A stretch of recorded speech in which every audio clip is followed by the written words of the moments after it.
Should've told you goodnight, should've given more time. Wish I hadn't known this before. Now I'm saying our goodbye. It wasn't. Selamat siang teman-teman yang menonton. Kami dari kelompok 6. Di sini kami akan menjelaskan 6 unsur yang ada di tabel periodik. Nah, baiklah, saya adalah Valentino Valerio akan menjelaskan tentang unsur-unsurnya, dan teman saya Robi sebagai pemegangnya, dan juga dia akan menjelaskan tentang penggunaan dari unsur-unsur ini sebagai nanomaterial. Baiklah, tanpa berlama lagi saya akan menjelaskannya. Unsur pertama yaitu adalah gallium. Gallium adalah suatu unsur kimia dengan simbol Ga dan nomor atom 31. Unsur ini termasuk dalam golongan 13 atau 3A dan dalam tabel periodik dan memiliki massa atom sekitar 69,7. Gallium adalah logam lunak dan bersifat reaktif, memiliki titik lebur rendah yang sekitar 30 derajat Celcius sehingga masih mencair di tangan manusia. Gallium juga memiliki konduktivitas listrik dan termal yang baik. Gallium ini ditemukan pada tahun 1875 oleh seorang ilmuwan Prancis, Paul-Émile Lecoq de Beauxan. Dari namanya berasal dari kata Latin Gallia yang berarti Prancis. Gallium ini memiliki jumlah proton yaitu 31, jumlah neutron 39, dan jumlah elektron 31. Ini adalah konfigurasi elektronnya. Gallium ini terdapat di golongan 13 dan periode 3A. Oke, selanjutnya unsur kedua yaitu germanium. Germanium adalah unsur kimia dengan simbol Ge dan nomor atom 32. Unsur ini termasuk dalam golongan 14 dan periode 4A dalam tabel periodik dan memiliki massa atom sekitar 72,6 atau digenapkan di 73.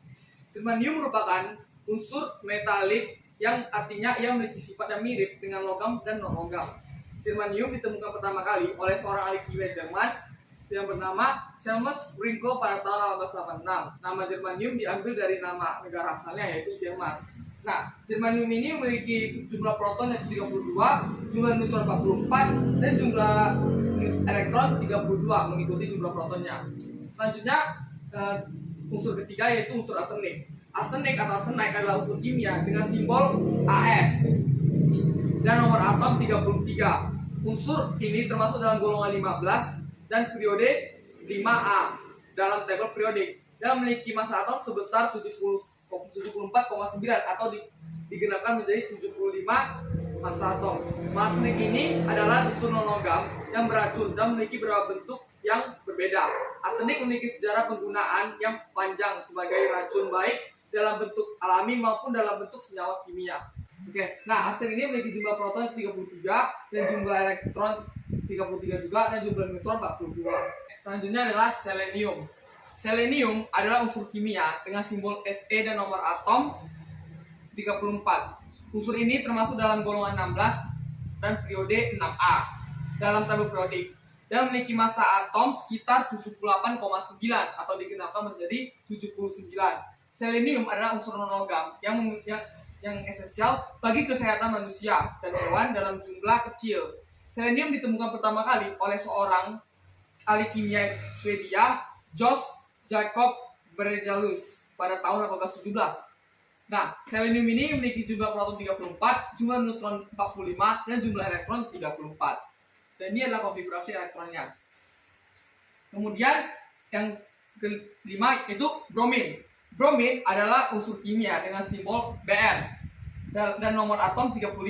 Unsur ini termasuk dalam golongan 17 dan periode 7A dalam tabel periodik. Dia memiliki massa atom sekitar 79,9 atau digenapkan menjadi 80. Bromin adalah unsur non-logam cair berwarna merah kecoklatan dan merupakan salah satu-satunya non-logam yang benda dalam bentuk cair pada suhu kamar ataupun suhu yang normal.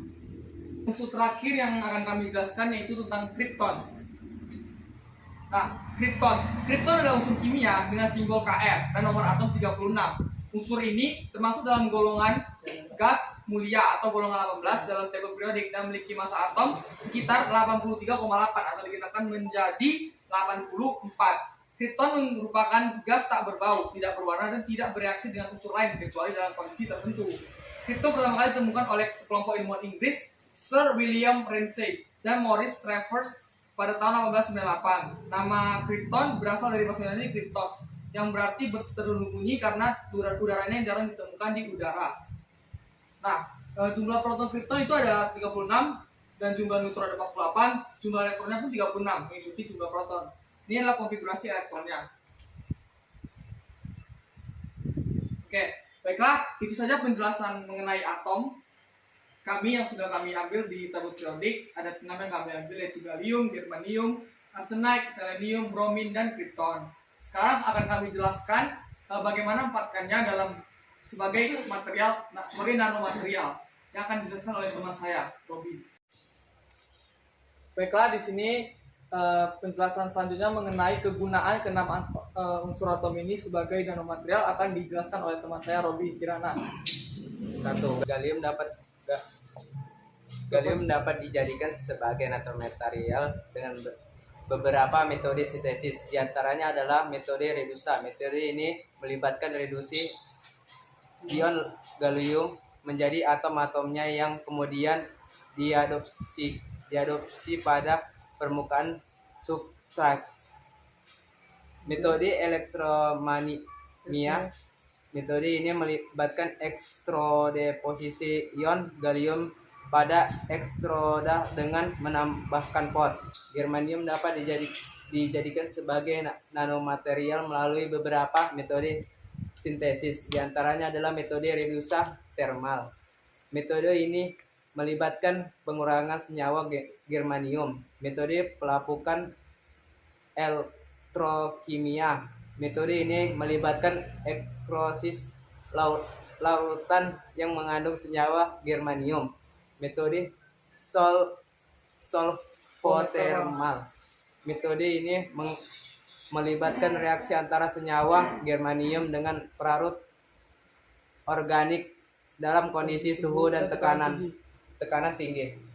Setelah partikel germanium berukuran nanometer terbentuk, mereka dapat digunakan dalam berbagai aplikasi nanomaterial seperti dan elektronika, fotodetektor sel surya, dan pengolahan data kuantum. Kemudian arsenik dapat dijadikan sebagai nanomaterial melalui beberapa metode sintesis. Di antaranya adalah metode reduksi kimia. Metode ini melibatkan reduksi senyawa arsenik. Metode pelapukan pencelupan. Metode ini melibatkan pencelupan abstrak ke dalam larutan yang mengandung senyawa arsenik. Metode hidrotermal. Metode ini melibatkan reaksi antara senyawa arsenik dengan larutan kimia terbentuk dalam kondisi suhu dan tekanan tertentu. Setelah partikel-partikel arsenik berukuran nanometer terbentuk, mereka dapat digunakan. Oke, baiklah. Tadi kami sudah menjelaskan. Puji Tuhan. Oke. Sini, kau pegang sebelah sini. Gini. Oke, baiklah. Kami sudah menjelaskan tentang semua unsur-unsurnya dan juga kegunaan mereka dalam sebagai nanomaterial. Baiklah, akan kami tutup videonya. Mohon maaf bila banyak salah informasi ataupun salah ucap dan salah kata. Kami masih belajar dan juga mungkin itu saja. Mohon maaf sebesar-besarnya. Sekian, terima kasih sudah menonton. I know you